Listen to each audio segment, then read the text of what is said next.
Perfect. We're back. Treading water after the hiatus. Fucking, it's been what? 3 weeks? 3 weeks that we haven't been. Fucking me and Travis have been traveling. Travis is was in Texas for about 2 weeks. Then I was in Aruba. Now Travis is back fucking traveling in Europe. So obviously to my left here we have a special co-host / guest. I'd like to welcome my buddy Terry McNeely. What's going on, man? Yeah, fellow comedian. One of the first guys I met in comedy. Yeah. We just had our friend-iversary on Facebook. It was 13 years. So 13 years in like, what, July or late June, which means I was 3 months into comedy when I met you. 3 years in. Yeah. That makes sense because, I was doing all the stuff with Gallo, and then we found you and Keith. Yeah. You guys were actually running the open mic at the brokerage. The new school. Yeah. The new school with George Gallo. Yeah, you were always hosting, and Gallo would close it out. The worst host in America. Yeah, but I mean, I feel like you weren't as angry back then. No, I don't know. I was probably more angry. More angry? Yeah, I guess because you're doing well now. Fuck. So what's been going on in the world of Terry? Summer's here. So Summer's here. That's always a downer. Yeah, it's tough to get people out to shows in the summer because they want to go to Port Jeff and Port Washington and Huntington and go to the bars and stare at boats they can't afford. Right, exactly. Instead of going to comedy shows. And there's just like less shows in general, right? Yeah, well, there's less shows because the people, I'm going to go to Frankie's Backyard Barbecue and blah, blah, we're going to do this and we're going to shoot off fireworks in Selden because we have no education. And, oh, yeah. I caught a good burn on fireworks on 4th of July. I can't even make it sound cool. It was like from a fucking sparkler for like a 4-year-old who didn't even want it. He saw it and cried. And I'm like, oh, my God, why am I doing this to myself? But, that's nice. Yeah. Guys years ago went off to Nam and came back with no leg, and you burned your thumb on a sparkler, you fucking pussy.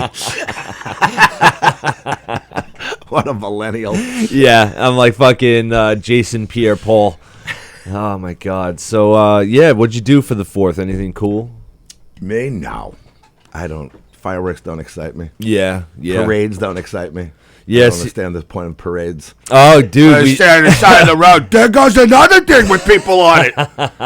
Dude, we just had stupid. We had Mick Thomas ranting about parades the last episode. They're the worst. Terrible. I hate them. And it's so boring and traffic causing, you know. And you have some guy that saved a cat from a tree, and he has his own float now next to the mayor. And yeah, like Mothers Against Drunken Driving and all fucking dumb shit. I can't stand parades. So you didn't do anything. That's interesting. You got Yeah, I'm trying to think of what I did. Yeah, fuck, man. Yeah, no, I just got back from Virginia. Virginia? So how is it down there? The drive home was atrocious because you leave at Virginia Beach and I come up it's called the East Shore. Yeah. You take South 13 instead of going I always try to avoid D.C. and Baltimore like the plague. Right. So I come up that South 13 little strip. It's like a little hick towns all through Virginia, and but you're fighting.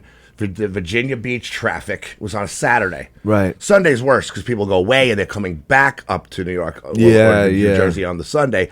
It was still a beach day, though, and it was beautiful like it is today. Yeah. So you're fighting the Virginia Beach traffic. Then you're fighting the Ocean City traffic when you hit Maryland. Then you're fighting the Robath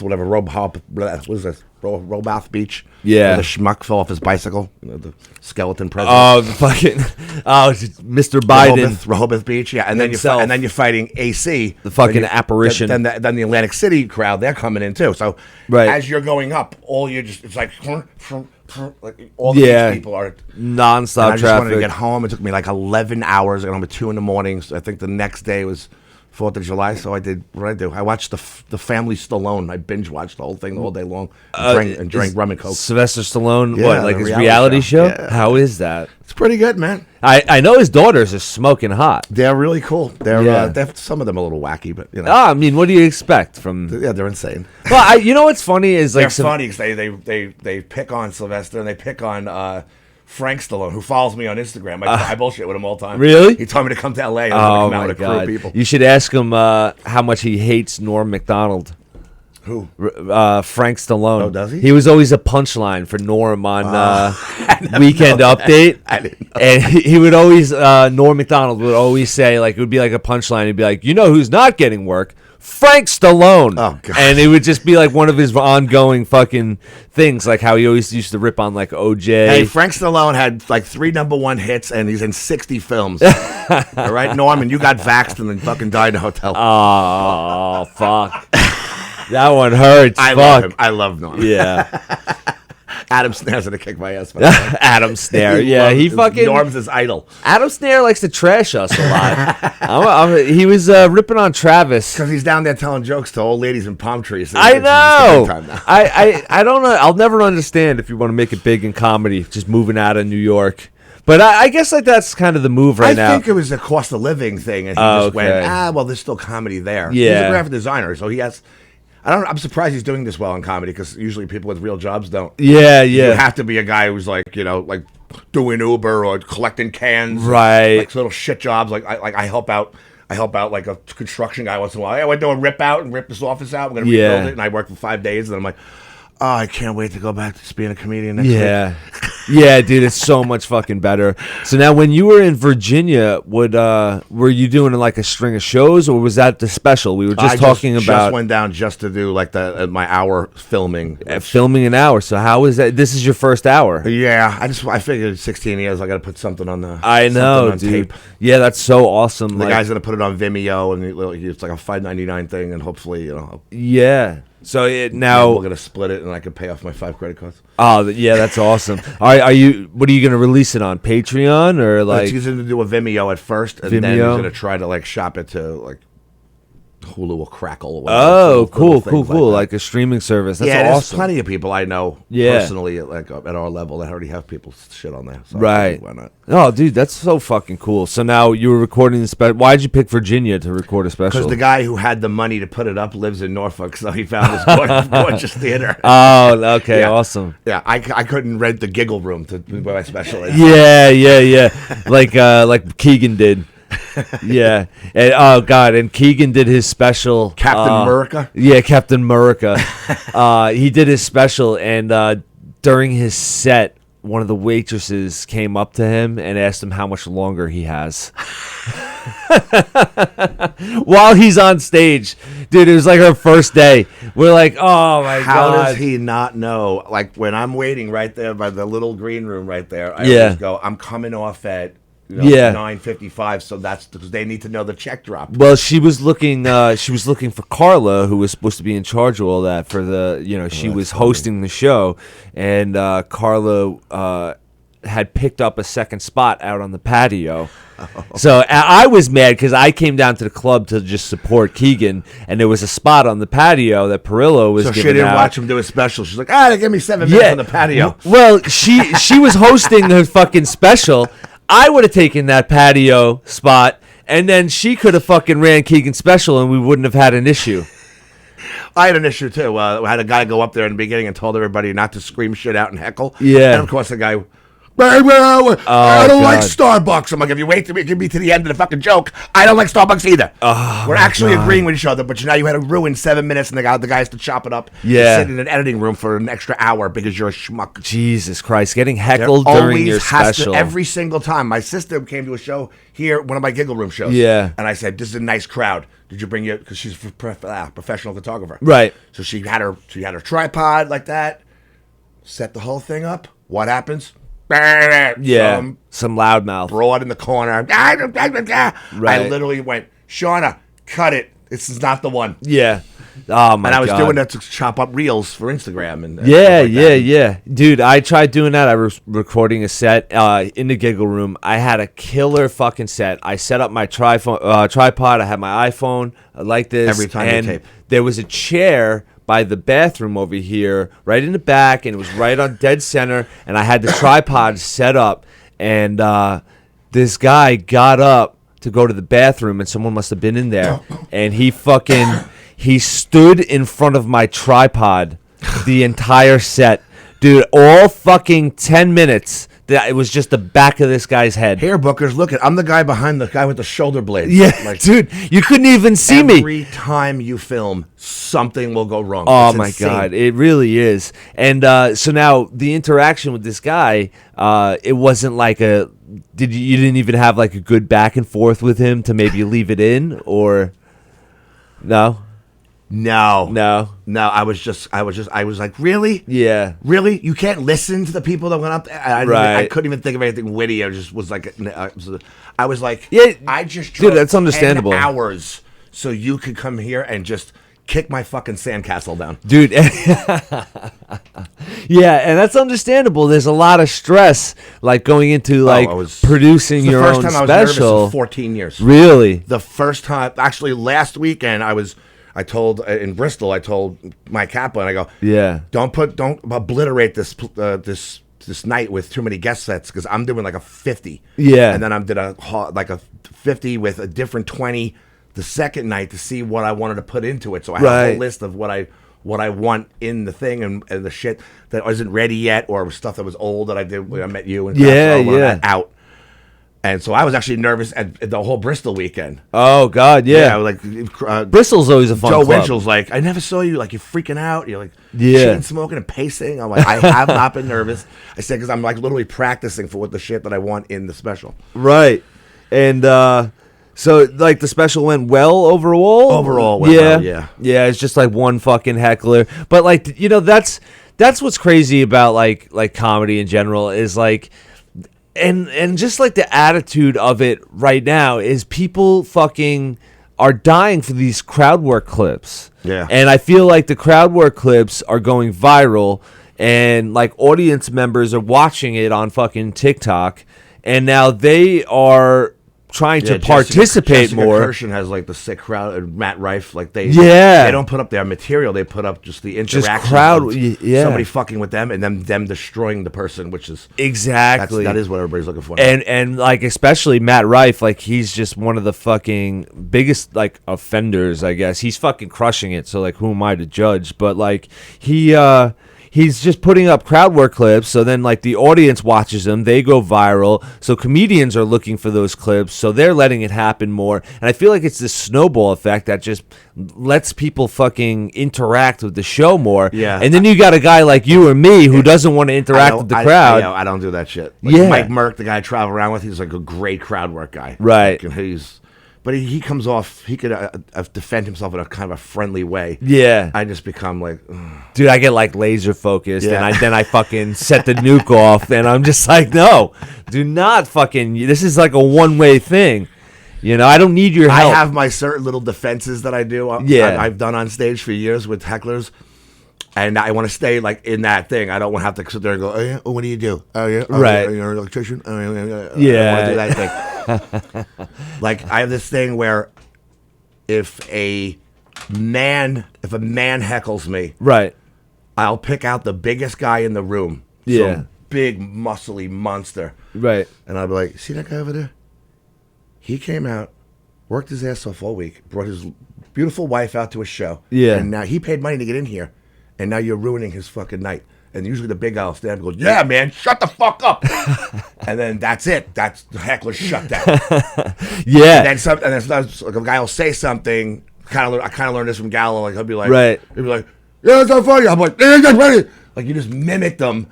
And if they have a little bit of shame, they'll stop. Right. Then the next step is you got to go for the big guy and the threaten him thing. Yeah. And then if it's a woman, we had this really drunk woman upstate doing a show with Mel Hancock. Right. And this blonde woman, like, it was her birthday. So of course she had 2 of bottles course. of red wine on the table in front of her. And she's like, all right, happy birthday. All right. Right. This isn't all about you. Enough. She's like, I go, so what's your name? And she's like, Melissa. I'm like, oh, you're Melissa. You're Melissa? I go, Mel, that's Melissa right there. And she's like, what? I go, yeah, someone outside that door was looking for you. And she stands up and goes, who? I go, everyone else in this fucking room wants you outside that door. Usually that shuts it. You got to walk into it. You got to word it perfectly and step right into it. Yeah, that's fucking awesome. I haven't really had any bad hecklers lately. I haven't been attacked on stage in a long time since we used to do oh my God, the road rage days. What was that, in Belmore? Oh, it was everywhere. Yeah, so let's tell that story. Oh, the Belmore. Yeah, where we got Cassidy's? attacked. Yeah, Cassidy's, where we got fucking attacked. That's where Chris Davis got a cheeseburger with bacon. Yeah. And he was just telling Gallo about his heart attack. So Gallo picked up his bun and took the bacon and threw it in the garbage behind the bar. then this little. It was the second time that a family walked into a bar comedy show coming back from a wake. Yeah, which is that's an ingredient for horror. Oh, big time. Because they're already sad. So this guy, they were all in suits. Yeah, this guy comes in suits. The woman kind of looked like she could be Irish. She had a little gritty, like like the Popeye face. Right. But her husband had this big coiffed of white hair and a pinky ring, and he's in a suit. So Gallo goes, oh, good. John Gotti came to my show. Yeah. And then the wife comes over and, what the fuck you say? So he goes, Gallo starts imitating the wife as the husband's walking away. And then the son comes over and tries to grab him. Right. Grab Gallo, and he's grabbing my mic stand and the mic out of his hand and Gallo himself. Right. And then me and Chris Davis went over and threw him up in like a full Nelson. And opened the door with his face. And I was so drunk. And I was with Chris Davis, who has the cab driver hat and the tattoos. He looks like the map of Ireland. Right. And so I was so drunk. I'm like, why don't you go down to the New Bridge Inn and have a Sambuca, you guinea trash, or something like that. The whole bar was laughing. Yeah, dude, that was fucking there was wild. There was a time on Bell Boulevard in Bayside where a fight broke out, and Jimmy Britt's, the sound was up on the poles. Right. They came crashing down. Oh, my God. And I had a friend, Rob, he was enormous. He's going around, trying to defend us and punch people. It was a 20-on-20 Guido brawl in Bayside. My God. Yeah, so now that Belmore fight at Cassidy's was funny because me and Keegan, we were supposed to do a quick set for Sal Stockbroker and Bethpage and then jet over to our sets in Belmore.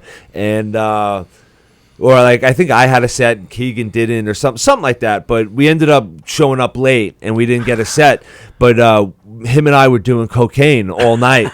And I remember I went into the bathroom and everything was fine. I come out after doing a couple lines and I was just like, what the fuck? And it's just full out brawl. And I'm just like, Jesus, what the fuck happened? So me and him run over and fucking get involved in the scrap. And we're just like, Jesus, we're never coming back to this place. I never went back to that place. Oh my God. It was crazy. And it's funny, it's years later I was working at Citi Field and a guy that was, in my union, he was bartending that night. And he brought it up, and he's like, "Oh, I remember fucking you guys were doing that show." But oh my God, dude! It's funny in general. I was telling Tony, how I kind of became the third in the road rage, crew. Yeah, we had me, George, and Chris Davis for a while, and then it was me, you, and George. Yeah, for a long while, and then when you would host, Keegan would do spots at Bristol. And then we snuck him in to host. Yeah. And stuff like that. That's the whole thing. You always try to like bring your guys and get new guys and sneak them in and get guest spots. But it was really funny. It was like you guys were revving up for that, what was it, like an 8 or 9 day tour to the Midwest. And Chris Davis just had that heart attack. And you guys didn't want to bring him on the road because Gallo was nervous about bringing a guy who just got out of the hospital. Yeah. And then you bring me. Gallo was also not happy that because he found out. I said, I went to visit Chris in Roslyn at the hospital. Yeah. And Chris literally texted me. I'm like, I'm on my way. What room are you in? And he goes, bring me a pack of cigarettes. And I said, dude, I can't. You just had like a massive car. Yeah. And he goes, I would do it. I'll do it when you have your heart attack. Just bring me cigarettes. I'm bringing him cigarettes. What a fucking slob, dude. And now he had the heart attack. So that's the run you went on with us. Yeah. The famous Milwaukee run. Oh, my God. And now where you already got in trouble in Youngstown, Ohio. We didn't even make it. Oh yeah, well that's the funny part is you guys didn't want to bring a guy who had a fresh heart attack on the road, so you guys were nervous, so you brought a fucking using heroin addict on the road instead. Which even if I had any idea, I at that point I didn't care. Yeah, but Gallo had no idea. Oh, he had no idea. No idea. Yeah. So we basically, I think we went from Long Island to maybe we started in Pennsylvania somewhere. It was like a pretty Wednesday show or something. Yeah. Then we went to Youngstown, but it wasn't the comedy club. It was a bar. It was an Irish bar. Yeah. And then that next morning, Gallo comes back. He's got a coffee from the lobby, and he's outside with me smoking. And Gallo hands the coffee to you, but he's in a heroin haze, and he takes the coffee and just goes. It just falls right out of his hand on the floor. Coffee goes all over our shoes. And he goes, what's wrong with you? And then he looked at your eyes, and then he goes, Terry, get in the room right now. I got to talk to you. Yeah. And he lost his bring no fucking drug addicts on the goddamn road. He goes, I'll put him on a fucking Amtrak right now, and we'll find some shit host in every town we go to. And I'm like, oh my God, boy. Dude. I remember right after that, he just like sent me to bed. And I went back to the hotel room. You guys like went out to do your thing, and like I passed out like horizontally on the bed. I wasn't long ways, and I wasn't even on the so my feet were on the floor. I still had my shoes on, and you guys came back like 6 hours later, and I was just like, oh, what? Like, I slept the entire time. Then he got in the car with his slippers and his pajamas. Oh yeah, this is so great. Then we are about we were supposed to leave at some certain time, and I'm like, we need breakfast, man. We gotta stop and get some breakfast, whatever. Right. So when you're with Gallo, every meal you eat is on Starbucks. There's no Denny's. There's no diner. There's nothing normal. So we went somewhere and got something, and if we got on the road, we would have missed it. We would have been ahead of it.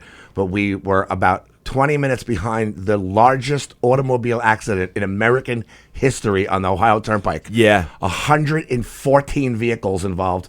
80 of them were tractor trailers with flash blizzard. Yeah, it was a flash blizzard. Like I had never heard of that. Never heard of it before in my life. St. Patrick's Day, right in the Midwest, so it's still cold as shit. Yeah, and a flash blizzard happened. So we basically, you see the pictures of my photo, the crumpled up trucks like this. Yeah, taken from an overpass. Yeah, cars off the side of the road, trucks in flames, all kinds of shit. And we're sitting there. We basically parked the spot, my truck in the same spot for 7 hours. This is the thing, when you went out there, the clubs always gave you checks. So you'd have to book cash bar gigs on the way to live and party and smoke cigarettes and have breakfast and coffees and drinks after the show. So that was a cash gig in Youngstown, and then we had another cash gig in Michigan City, Indiana, which is which we didn't know. It's really, really far out there. Yeah. So I don't want to ruin the story, but we call this the Back to the Future gig, because we needed that cash. So then all of a sudden, 7 hours later, all the traffic is letting up. Yeah. And all of a sudden, I punch it in the GPS, Riley's, blah, blah, blah. And I go, it's going to be close, man. Yeah, we were coming real close. 9 p.m. show. It says we're getting there like 29. So boom, traffic. The GPS ticker starts going back because I'm getting caught and shit.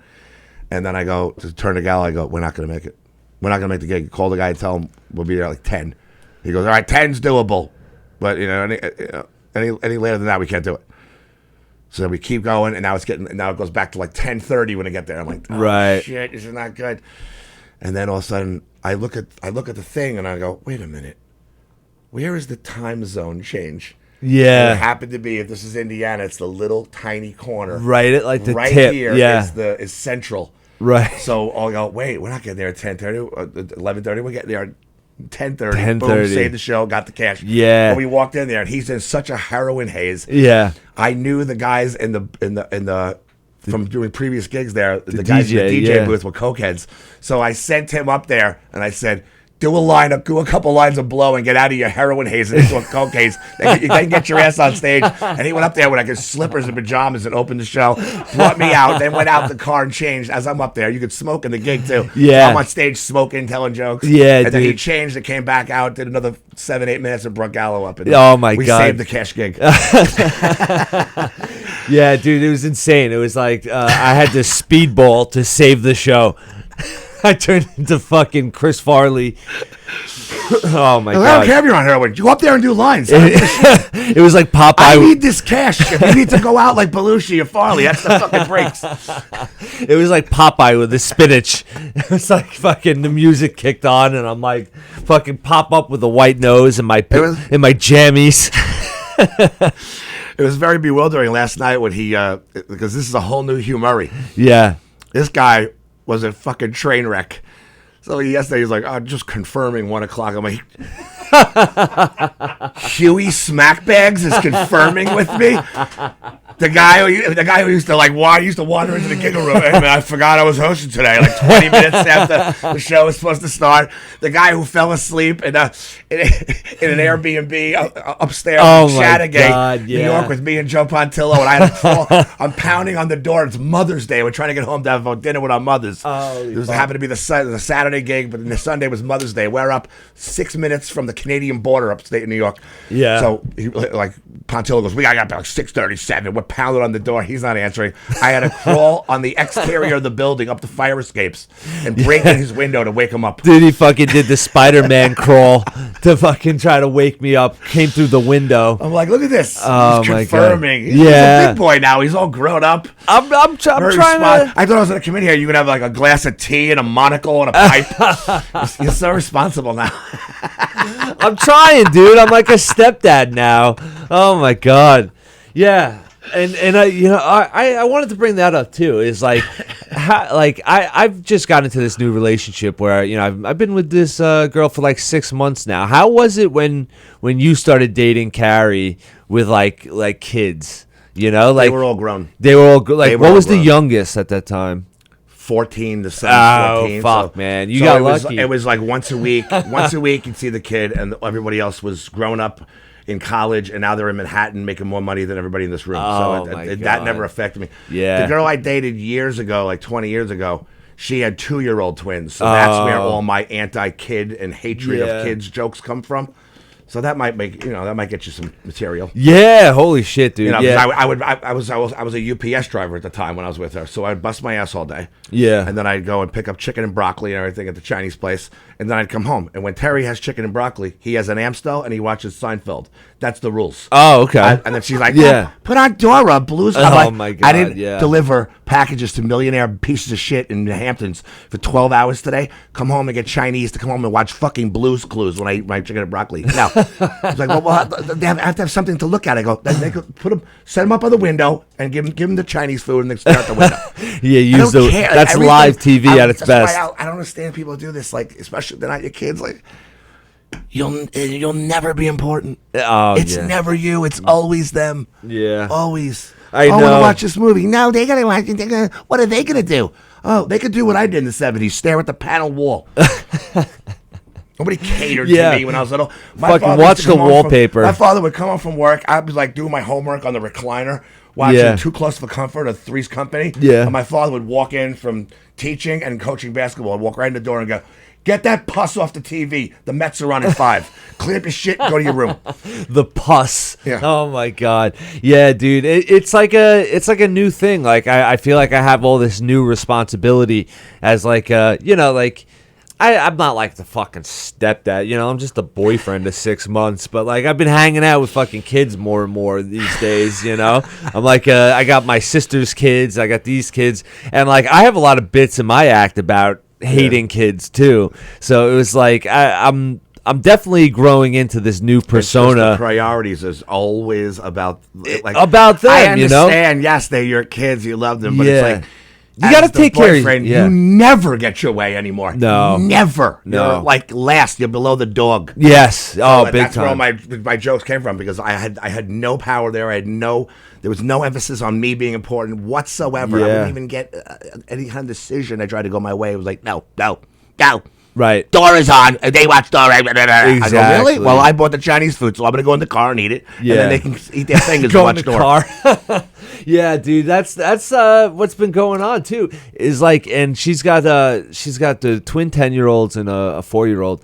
And yesterday we were swimming at my house, you know, like it was fucking 90 degrees. So we put in a nice saltwater pool at my parents' house. It's fucking gorgeous, you know. So I have them over. So they all want ice cream. I got ice cream in the freezer.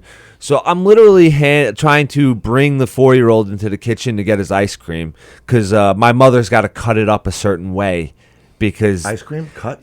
Yeah. This is what I'm saying, because he didn't like a certain part on the ice cream. So I'm holding his hand and I'm bringing him into the kitchen to give him ice cream. And he's telling me I'm mean to him and he hates me. I'm like, I'm giving you ice cream. Like, what is happening? And this is what has become of my life. Yeah, normally, I was like, I'm so glad I got kids because I would go like this. Yo, you don't like that cut ice cream?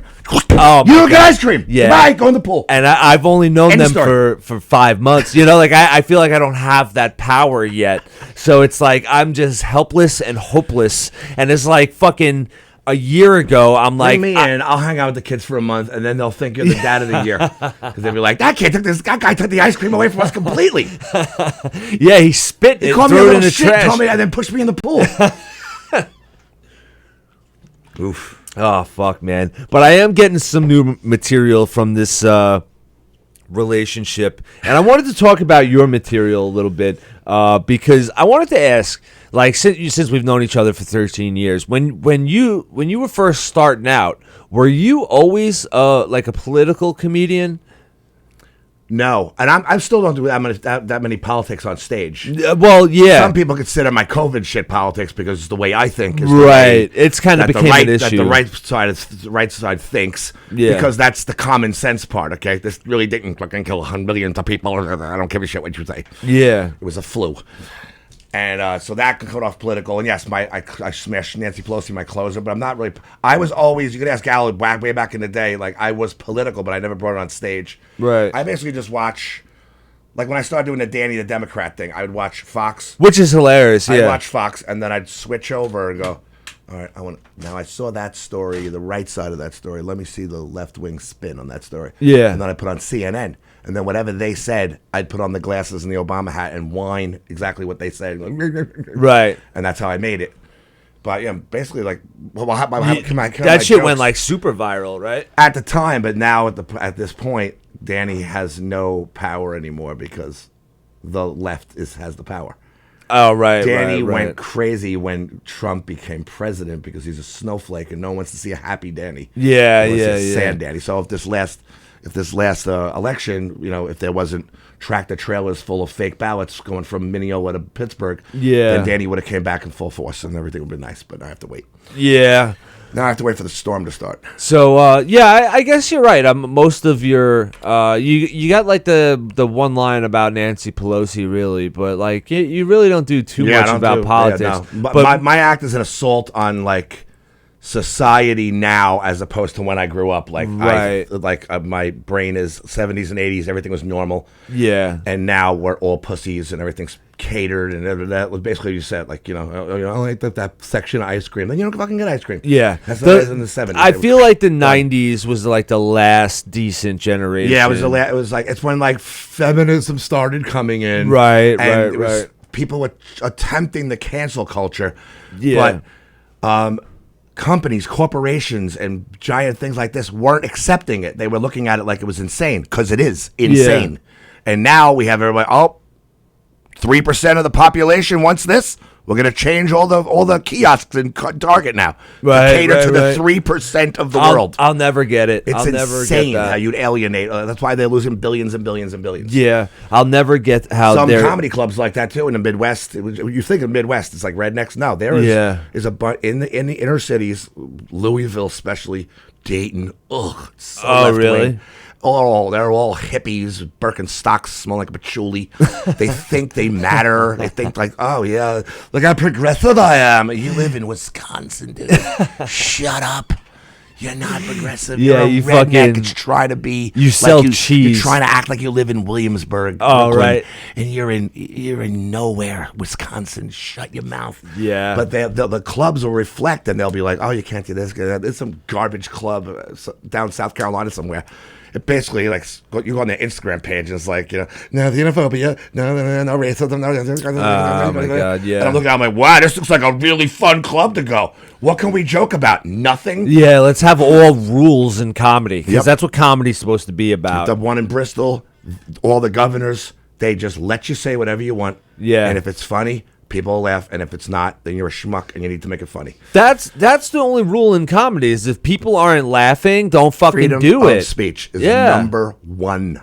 Number one, man. And like I don't know, as comics, like it should be on us to be like, all right, no one's laughing. Let me move on. This isn't hitting. Yeah, and then when you get off, you go, "Wow, that sucks. I need to revamp that whole thing, or I need to boot it out forever." Exactly, because my job is to make people laugh. So if people aren't laughing, I'm not doing my job. So you find something else to fucking talk about. Yeah. But I feel like maybe you get like the wrong reputation as a political comedian because like your Facebook and a lot of like your social media my is political. videos is that way because that's the people that I want to come to see me, so I can avoid the purple-haired whiny little bitches ruining my night.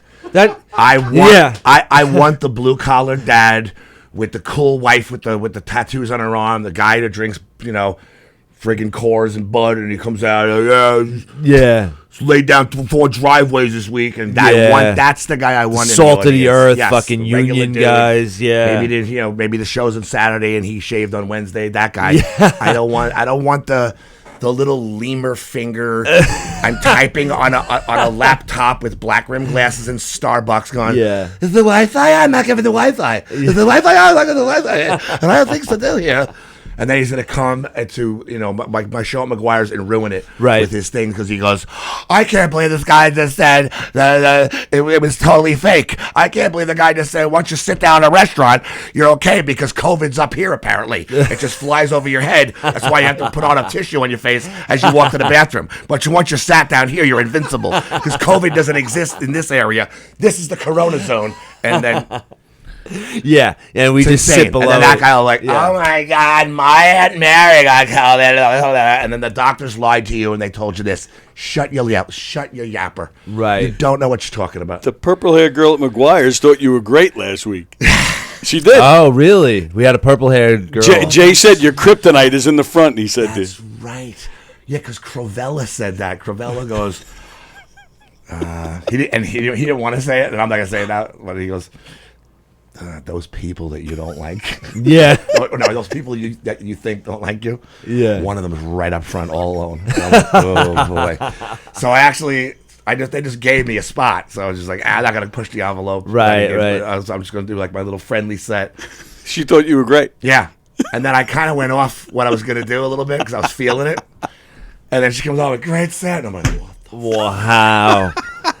That always blows me away, too. Yeah. Because, it's also our mindset. We think that guys like me, we think I'll see you and I'll know that you're a liberal, or I'll know that you have no sense of humor, or I know that you vote this way. Yeah. It's like a different type of stereotyping. It is. It's me being like judging a book by its cover. Big time, dude. And but they do it to us and we do it to them. Yeah, 100%. We were at Bristol. Yeah, 2 weeks ago, and like nobody was buying my shirts. The night before I crushed shirts, so I'm like, we were taking a card to follow me, whatever.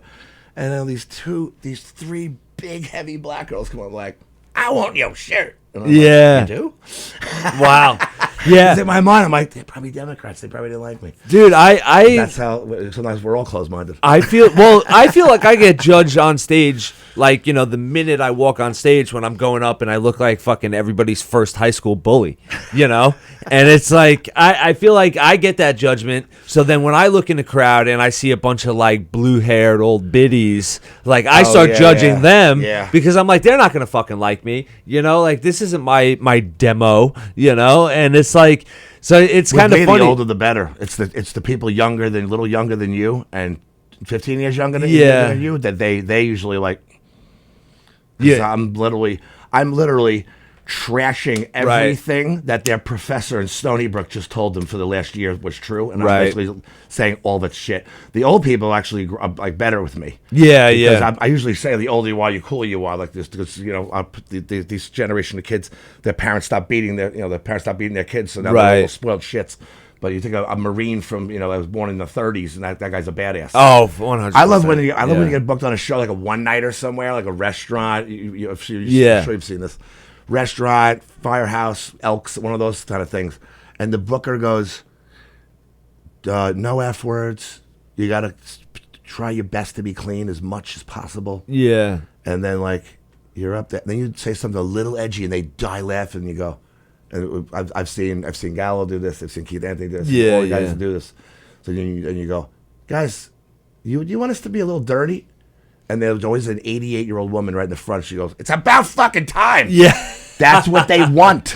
Yeah, 100%. They want some of that, especially the older people, because when they grew up, they were watching, you know, Don Rickles. And Rodney, and you know, on the Milton Berle show and everything. They're used to edgy, offensive shit. They grew up with it. They don't want us to come out here and go watch some kid that comes from the city, you know, black rimmed glasses, leaning against a brick wall, going, And now I'm going to tell you the same joke about the subway. I'm going to tell you the same joke about Trump as I just changed the word from Bush to Trump, from 2 decades ago. Yeah, that's all they do. And you get this from two comedians right off the bat, I think, that do this is Emily Santos and Fat Jay. They both have a spot in their act where they're like, I could do this the clean way or the dirty way. And without fail, they always pick the dirty way, you know? And that's I feel like audiences don't like for the most part, don't want you to be like over the top talking about like cum and graphic sex and, you know, stuff like that. It's one thing you should know. You stay away from the N word, the C word, at all costs, especially at a comedy club. My God,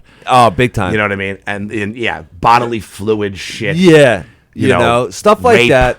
Oh, like gotta just which is funny because, you know, I feel like the like when you did the rape whistle, you didn't talk about rape. No. It was an item to stop rape. It's just it's an apparatus. Yeah, that's what I always say. It wasn't really a rape joke. That's what I always say when people get on me about the rape whistle joke. It's like, it's not a rape joke. It's a whistle joke. You know? That's right. You said that in the giggle room like that. I was dying. And it's like, come on. Like, what are you getting upset? And then that's a great way to get out of it because people are going to laugh and they go, okay, I'm being silly. Exactly. That's you know, a perfect defense. I feel like when I first started doing comedy, like, I had a couple jokes that played. Struggle Snuggle? Like, Struggle Snuggle. You know, like a couple, like, rape jokes where I did the one where I would always say, I could have sex with any girl that you're coming off like the bully in high school. You're up there talking about rape whistles and struggle snuggle. Yeah, but I mean, you are that guy. I took your lunch money and I raped you behind 7-Eleven. I had the one joke where it was like, I could have sex with any girl that I want because I'm stronger than them. Yeah. And like that was like a straight on rape joke. That one. So basically you have 3 rape jokes. Oh my God. John Ziegler used to say like, oh, Hugh Murray's set is just 7 minutes of rape. Like actual rape. And it was just because I did so many rape jokes, and they in 2010 and 2011 2012 you used to be able to get away with that. I know. And then like something happened and I didn't see it and it changed, and my jokes never really stopped working. I just saw what was happening to everyone else, and I said maybe I shouldn't do that. Yeah. You know, I had stuff. I'm like, I'm just not gonna do that. I don't need to. I have other shit now from 13 years ago. That Paul Bond says my act is a list of things I hate. Oh, That's funny that Yeah. England said that about you. that's actually good. A list of things you hate, and I mean, you do a good job of like bringing up like for that older generation, like the nostalgia and like a lot of cool things that people want to talk about, but like society and just culture in general has come away from that, and like. I don't know. You keep the spotlight on it. Well, a lot of cool things that people remember, and they're like, "Oh yeah, that's cool. I remember that." And then like I said on my special, like you guys love your kids. Our parents, they had to make a commercial Right. for our parents to remind them that they had children. Yeah. It's 10 o'clock. Do you know where your children are? Yeah. Meanwhile, these people's kids are never more than 4 feet away from them. They're just always harping all over them. Basically, this is what happened. We woke up in the late 70s, early 80s. You woke up, weekend, not a school day, weekend, 8 a.m., your parents kicked your ass out the door. Right. Bye-bye. And then you went out, you built a fort, you had BB gun wars, you had Roman candle wars. Yeah. Then you'd ride your bike to 7-Eleven, get a Slurpee, beat up you and your two of your friends that beat up these other two guys in the next block. Exactly. And then as long as you were home by 8 p.m. and the sun went down, the street lights came on, that was it. And then you went home to dinner. Yeah. We were never there. For 12 hours, they sent us out to have BB gun wars and build forts. Yeah. It's Yeah. 3 blocks away from our house. And now they're texting their kids. oh my God, yeah. The my girlfriend's kids, twin 10-year-olds, have iPhones, nicer ones than I have. And it kind of makes sense because like she wants to be They have able those stalking apps now. Like, yeah, you see who my daughter is. Yeah, Okay, she's at work. So that's helpful. But so intrusive. I was asking her the other day, like, why don't you just send them out on their bikes and let them get into trouble or whatever? But she's like, no, that's just not how it works anymore. They may have a point. Yeah. Kevin Spacey is out there. Exactly. Yeah, there are fucking predators. Oh my God. Yeah. I know there was I had one teacher at my high school. He got caught having sex with 4 girls and 3 guys from the high school. Oh my God. That guy got laid more than I did. I swear to God, in high school. It's funny when things happen. That shit didn't happen. Remember in my act, I used to sit there and go, like, what do you think? What do you think this is taken? There's a van down the block. I go, nobody wants your kids. Yeah. Now, child trafficking is the biggest thing going on. I'm like, you're fucking up like 7 minutes of my act here. I was telling my dad the other day, like, I have this whole thing where I go off on the Mets, how much they suck. Because I'm a Met fan. So I tell them I'm a Met fan, but the Mets suck. Right. So like, when the shoe bomber thing happened, I tell you, my girlfriend bought me Mets tickets. She's like, oh, I don't know if we should go there. Oh yeah, great. They're blowing up any place where there's people, and I go, it's City Field. There's nobody fucking there. Right. Like yeah. that kind of thing. And I great say like, joke. oh, the Mets. This is the year. It's never the year. It's not 69 and 73 and 86. It's never the year. And the Jets, you Jet fans, you go to the bar every Sunday wearing green. They haven't won a Super Bowl since before we landed on the fucking moon. But what happens is now, like every time the Jets or the Mets start being good, I'm like, cut it out. Yeah. You're fucking up my whole shit. I have a important show this But week. they're like born losers, those two teams. Like they really that's are. why I say that's why I hate sports for 2 reasons. I said the first reason, I grew up a Mets, Jets, Islander fan. Right. So I'm the guy who was like, yeah, and then once you get to the All-Star break, mathematically eliminated. Yeah, I saw something, I think Hirschman posted, that the Mets are 17 and a half games out of first or something like that already. It's not even Labor Day. Of course they are. It's fucking They never insane. have both, that's why. They're always amazing at offense and shit at defense. Yeah. Or the vice versa, or amazing at hitting and shit at pitching, or vice versa. They Right. never can get their shit together and just have average on all columns, all categories. 100%. Injuries. I feel like the Mets always get hit by fucking hardcore injuries. I'm so glad I wasn't raised a Met fan. I got to say that.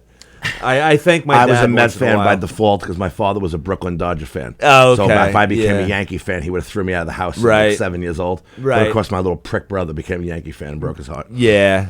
My dad and his brother, they split. His brother went Mets. My dad went Yankees. Yeah, that's weird. So That's what yeah, happened to us. yeah. So we got that little family fucking rivalry, but yeah. You know what though? Like since I've been getting more involved with comedy, I haven't been like arguments. Like, your team sucks, fucking front runner. Yeah. They always break each other's balls, but we we'll always try to catch a Yankees Mets game together, though. You know, like me and my cousins, him and my uncle and my dad. It's it's usually pretty fucking cool that way.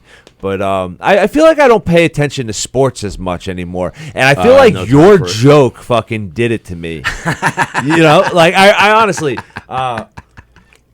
I think it was like starting to happen like when Jeter. I said they don't. When I said like you wear the uniform to the bar, like they don't know you're there. Yeah, because you're irrelevant to them. But you're just another schmuck sitting in shenanigans, Cassidy's or something with a Mets jersey on, going, "Come on!" But you also can't hear the fat plumber on the bar stool from City Field. Like, you're actually not supporting them. Yeah, but you also made me realize that like I think it was around the time like when Derek Jeter started retiring and Eli Manning, like all these guys that I was like, idolized when you were younger. Well.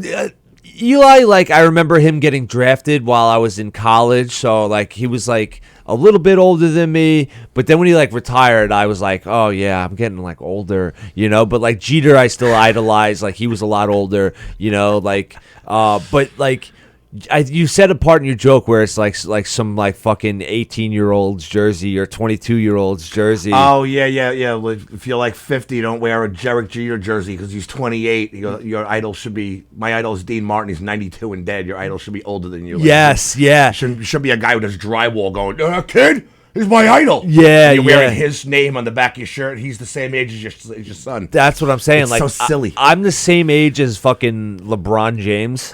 Really? And it's just like now he's getting considered to be too old. Like people are like, oh, LeBron's lost a step. He's fucking 37, and I'm like, oh my god, like. So I feel like I don't pay attention. I'm the same exact age as Carmen Electra. 4/20/72. Oh, really? Same day. Wow. So when people are like, she looks a little rough, I'm like, thanks a lot. Yeah. I mean, it's exact age. Carmen Electra. I doubt she fucking looks rough. Oh my god. But it's like a lot of these athletes. It's like when I realize I'm rooting for a fucking 21-year-old kid. Yeah, he's a multi-millionaire. It was cool in '86 when Gary Carter was 32 and I was 12. Exactly. But now it's like now you're the guy playing quick draw, avoiding your wife at the bar, and you're like, yeah, this guy's the greatest thing ever. And I'm like, Yeah, like I'm looking at like Saquon Barkley, who has already made more money in his life than I'll ever dream of, and I had like sports shoved down my ass. Yeah, because my dad. Your dad was a coach. Yeah, so it was like So I know all about sports. Yeah, about like the rules of every single game: hockey, wrestling, football, baseball, basketball. It's just like it was just too much. Yeah, I was an athlete, and I knew all the players when I collected Topps and Don Russ baseball cards. Right, and it was weird. It was like when I was like 22. I mean, I was an athlete like my entire life. I graduated college, played lacrosse in college. So it was like when I was 22, I stopped playing sports. And I feel like this almost led me to comedy. Was like I didn't know who I was if I wasn't an athlete. Yeah. So then like I had to find something like a new hobby or like something to like. Because what I noticed was people in my high school that were like a little bit older than me, that were like the all-county running back and shit. They were fucking miserable. Oh yeah. And it was like they were hanging on to sports, like I'm in 6 fantasy football leagues, and it's just like oh wow, like you have nothing to fucking do. As soon as I went with my 10-year reunion, yeah, you saw all the guys that were like the football stars, right? And they were like, and they had the hot cheerleaders, and now they're fat and bald. Yeah, and they're still talking about like sports and you're like and that's you go pro now, man. I'm in a cubicle in Computer Associates. Exactly. On exit 52. Dude, that's what I'm saying. That's what I'm saying. And that shit scared me. Was like all the guys that like I looked up to in high school were just fucking miserable. and they were aging, and it's like I found comedy, or like I always loved comedy, but I was like trying to become a comedian probably when I was like a year later, when I was like 23, and I finally jumped in when I was 24. But I was 34. Yeah, and then when I found it, it was like, oh, I got something to do now. I have a reason to stay in shape and look good, and like it really helped me like keep like an identity. Because it was like, oh, I went from Hugh Murray the athlete to Hugh Murray the comedian. Yeah, and it was, but like. I feel like, yeah, that kind of took me away from sports a little bit. So 13 years now, you've always had like a major interest. Yeah. To not have to, you worried about having the identity of being the athlete in college, whether you've like, yeah. You do 16 years. Like, even if I had other jobs, like I always had like that passion, like, oh yeah, right. Or I'd be like, exactly. Oh, shit. Let me go on Facebook and see who has a show I could jump on tonight. Yeah, exactly. Stuff like that, like any, like, you know, we're never bored. We never have nothing to do anymore now. Unless you purposely want. I'm doing nothing for the next 4 days, and you purposely sit home. And it's a new like passion, and it's something to do because like I see like these guys that like, you know, are working like a job they don't really like. They like all they had was sports their whole life. Yep. You know, now they're married to a girl they settled for because they knocked her up.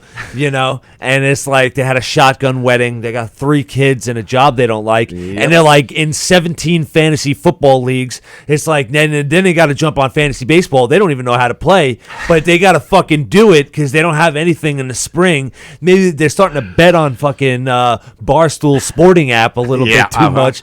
You know, and it's just like they're just hanging on to sports because it's the only thing they're passionate about. Jim Florentine has that thing he says about the fantasy football. He goes, bunch of douchebags sitting in a bar with their khakis and laptops. Yeah, dude, I dropped all my fantasy football fucking leagues. I don't have time for that crap. Dude, I used to like it, and it was like I had this one dude in the league that was like I never really liked from my high school, and like he was like the commissioner. And I was working overnights, and I remember I forgot to set my lineup a couple times because I'm waking up at, I was sleeping during the day and working all night. And he would notice that my lineup wasn't set, and then he would let it go. I would lose the game, and he's like, oh, Murray, you're giving free wins to people because you're not setting your lineup. I'm like, dude, I'm fucking working overnight. You could just change my lineup for me. You have that power. Just do it. You know, and they were like getting on me, and I'm like, yo, you guys are taking fantasy football so serious. I was like, it's $100. Yeah. You know, it's not like we're putting in thousands of dollars. I won't let myself do any of that horse shit because it's going to get in the way of this. Yeah, yeah. I won't let myself buy any kind of a video game and get because I'll be the guy. I become addicted to shit. Yeah. You know, drugs, alcohol, cigarettes, gambling, right? Like everything. So I'll sit there and I'll be shooting some guy on Halo, or whatever, and be like, I'll play another game. Dude. Meanwhile, I could be like, that's true. true. I could be like this and go, oh, you know what? I can just go hang out. Let me pop up the Billy Guyer's mic and try out those 2 new jokes. Right, dude. So that'll get in the way. Sports gets in the way now. Yeah, yeah. This is like all I really care about as far as like a job and a / hobby. I know. And then because if you have like, to have it, you got your girlfriend. Yeah. You know, so it's like between like friends, but I don't really see my friends. Like, no. You know, I drop into like Parsnips after the gig, and I'll run into like old high school friends or maybe local people like that. Yeah, but it's like my serious relationship and comedy, like those two things like come first, and then it's like if I can catch a Yankee game, I'll do it. But like if I'm sitting home at night, this is what I binge series like Tulsa King. Oh, me too. Yeah, like all that. Right now I'm watching Gravesend. Like I binge those things because that's at night when I have a rum and coke, where basically I'm done with the phone. The phone's there, it's on, but I flipped over, it's charging. I don't even look at it. Yeah, because now this is my time to eat chicken and broccoli or whatever, or make some fried chicken. But rum and coke, binge a show, go to sleep, wake up. Because as soon as I wake up, I'm putting on my flip flops, making coffee, toasting a bagel, and now I'm like yelling at bookers in the Midwest, going, "You told me August. What's this September shit now?" Yeah. That's all I do. I just pace in the backyard all day long, and they go, "All right, dude, listen. They gave me an Indiana on Monday." And they gave me an Ohio on Tuesday, so I have to have an Ohio or an Indiana on the Tuesday. I mean, to bridge from Monday to Wednesday. Right. So planning all these little 6-day runs, 13-day runs, 15-day runs. Dude, it's crazy. If you don't plan it out, then you have like 14-hour commutes between the show, and then thank God my feature's sober because we just drive there. Yeah. Which, well, come on. Mercs in recovery. Me too, bro. Fucking bring me on the road. Jesus Christ. I'm unemployed right now. I'll tell you what I tell everybody. Oh, my God. This is why I go on the road with Gary and Mike and Adam. And, now separately, we can never go the 4 of us. Nobody makes money. Oh, nobody. Yeah. Everyone just drinks. We go out. No, we go out for 3 weeks. No, because you have to split up the budget. The budget between 4 guys sucks up the whole budget. Then you don't make enough money, and then by the second week, once you do your laundry on the road, we all start fighting each other in the parking lot physically. Right. We know we're broke. and we've been out for too long. But no, every time I'm in the giggle room, someone's like, "Oh, take me on the road." I go on the road with Mike because when I do a 14-day thing, he brings 7 gigs to the table, and I bring 7 gigs to the table. Oh, he has places. Yeah. Okay. So like, well, bring me on the road. That you're not helping me. I need your gigs, and I give you my gigs, and we combine them and make a tour. Yeah. Listen to this fucking guy shooting me down on my own No. A weekend is one thing. On my own fucking show. Jesus now you're Christ. long overdue to come back. To, I know. Bristol. I just want to get in. I Like, think I just brought your one name up club. to him anyway. Not Really? when I was there, but I was on the phone with him. I talked to Kaplan like every other week. I'm trying to get back into Bristol Comedy Works or He always liked you. the Comedy Cove. I've been Yeah. trying to get in there, but that guy fucking won't return my emails. And If you want to come up and do a spot, I have a one-nighter. what, Comedy Cove? Yeah, in September. Oh yeah. That'd be So sick. he lets me sneak spots in. Yeah. Clovella jumped on and did a spot one night. Yeah. I love Joe, man. Joe's been crushing it. He's a fucking young kid. Joe is like how I was when I started, and Yeah. when Keegan was when he started. Like when I started, I'll do anything, Yeah. any show, any podcast, any independent movie. Oh, yeah, dude. anything. To involve myself in everything and just hope that something hits. Yeah. I was. That's what Crovella is now. Like, I was the remember same Keegan way. like, I'm doing a chicken holiday over here. Yeah. Then I'm doing an Olive Garden. Then I get 3 nights at Governor's. Then I'm doing somebody's backyard behind Yeah. a pine tree.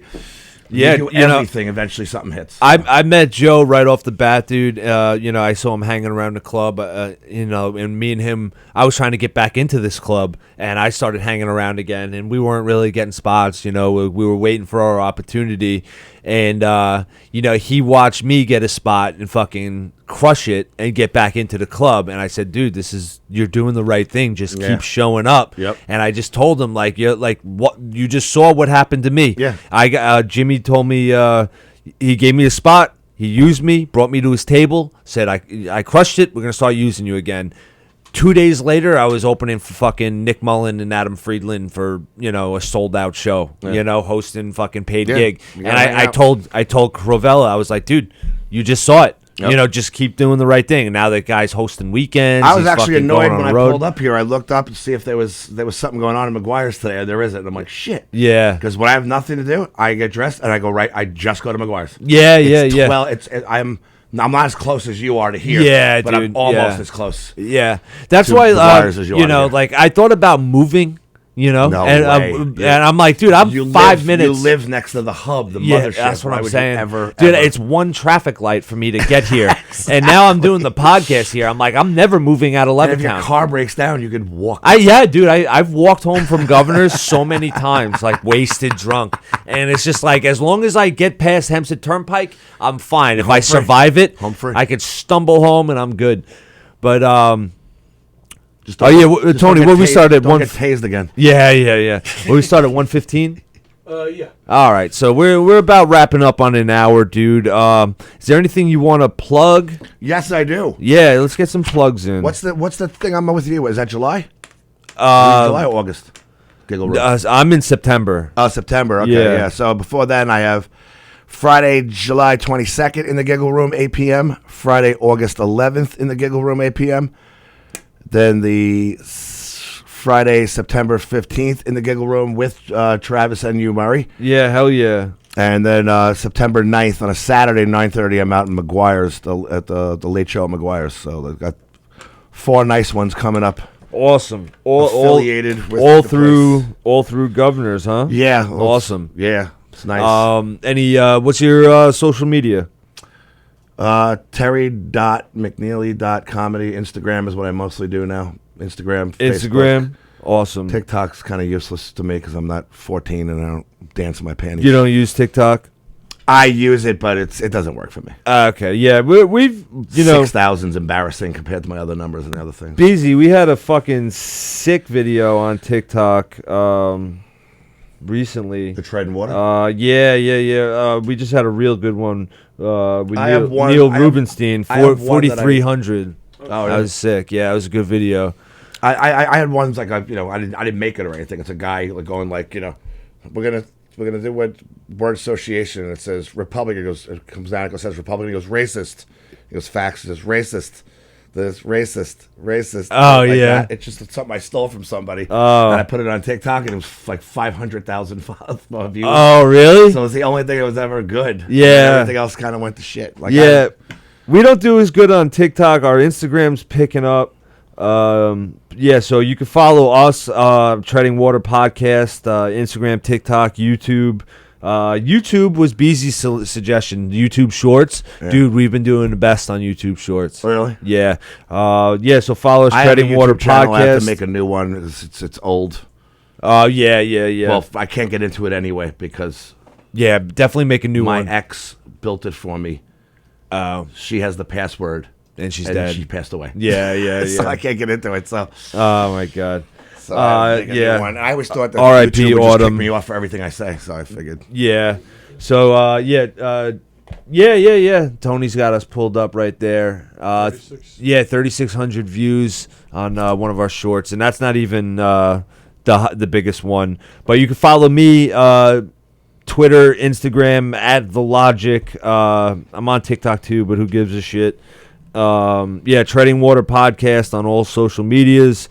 Shout out to Beezy with our clip guy. He's gonna chop some stuff up for us. Tony Walker on the board, and thanks for coming in, Terry. Absolutely, brother. Yeah, man. So we'll see next week. Travis will not be here again. He's still in Europe, and then the following week, I'll tease. We're reaching out to a really fucking big MMA fighter for when Travis comes back. Should be a cool guest in the future. I'm still looking for a co-host for next week, but we'll have someone cool. Govs.com for all the tickets on the shows we just. Oh, hell yeah. Govs.com. Let me just quick All the shout out tickets. to the Treading Water Show, July 21st in the Giggle Room, Governors.